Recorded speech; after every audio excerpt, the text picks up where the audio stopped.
बात करते रहो सर। 2 मिनट बाद बंद करो। 2 मिनट बाद बंद करो। प्लास्टिक क्या है बताओ? पॉलीमर कौन से प्रकार का पॉलीमर है? महाविपार। कृत्रिम है या कृत्रिम है? महाविपार प्लास्टिक कृत्रिम पॉलीमर है। ना ठीक है, कृत्रिम पॉलीमर के अंदर थैलियों का उपयोग करते हैं। थैलियों में 50 माइक्रोन से जो छोटी थैलियाँ पतली आती है, वो पतली थैलियाँ मार्केट के अंदर सरकार की तरफ से ऑलरेडी बैन है। लेकिन उससे बड़ी जो मोटी आकार के 50 माइक्रोन से मोटी जो थैलियाँ हैं वो अलाउड तो है, लेकिन उसका उपयोग इतना ज़्यादा हो रहा है। केवल कहाँ अलाउ कर रखी है? केवल खाने की पैकिंग करने के लिए, खाद्य सामग्री जो है उसकी पैकिंग करने के लिए ही वो मोटे आकार की थैलियों का उपयोग जायज़ है। लेकिन उन उपयोगों को या उन थैलियों को जनरली हमें रिसाइकल करना होता है, क्योंकि वही थैलियाँ वापस दूसरे पदार्थ के रूप में परिवर्तित करके रिसाइकल की जा सकती है। तो अगर घरों में ऐसी थैलियों का उपयोग होता है, खाद्य सामग्री पैक करके अगर घर में लाई जाती है, तो उन थैलियों को अगर इकट्ठा करके वापस रद्दी में बेच दिया जाए तो वो वापस रिसाइकल होकर के दूसरे पदार्थ में कन्वर्ट होकर काम में ली जा सकती है। तो कोशिश ये करनी है कि प्लास्टिक जितना भी है कम से कम उपयोग किया जाए, और जितना उपयोग किया जा रहा है वो कम्प्लीटली क्या होना चाहिए? रिसाइकल हो जाना चाहिए। अगर रिसाइकल हो रहा है तो प्लास्टिक का कचरा भी कम होगा, और प्लास्टिक कचरा अगर कम हो रहा है तो प्लास्टिक स्वास्थ्य के लिए हानिकारक न होकर के उपयोगी प्लास्टिक के रूप में काम में आता है।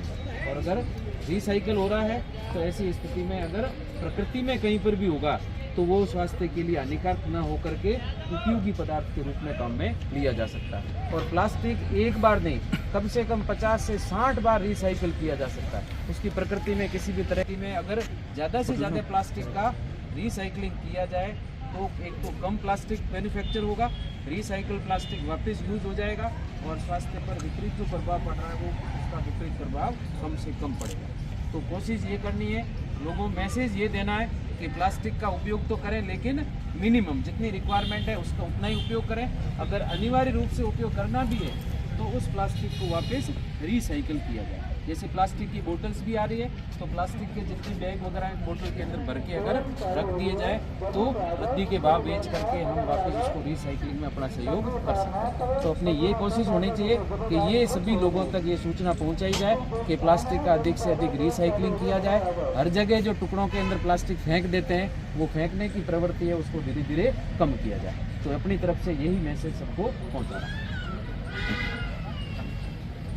अभी एक ताकि लोग देखेंगे कि भाई ये बच्चे अगर कर रहे हैं तो हम लोग भी जिम्मेदार बने और इधर उधर तो न फैलाएं। कितनी अच्छी जगह है, बाकी बहुत सफाई है कर्मचारियों की तरफ से भी, लेकिन फिर भी हम दूसरे लोगों को मैसेज देंगे तो प्रत्येक व्यक्ति एक नेचर फ्रेंड बन जाएगा, और नेचर फ्रेंड बनेगा तो हमारा मैसेज कई लोगों तक सर्कुलेट होगा, और जब ज़्यादा लोगों तक सर्कुलेट होगा तो ये चैन बढ़ती जाएगी, और हम लोगों को भी एक संतुष्टि होगी, आत्म संतुष्टि कि हमने जो सोच रखी थी आज वो सोच सब तक पहुंच रही है, और एक चैन से चैन जुड़ करके एक बड़ी मोटी चैन बन रही है, और उससे पर्यावरण के अंदर सुधार होगा।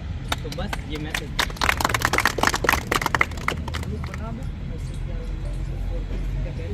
पहले तो अपन जैसे आते ही इधर से कनेक्ट 8 लोगों का ग्रुप बना दो, 8 के ग्रुप ले लेते हैं, ये बैनर के साथ एक फोटो ले लो और फिर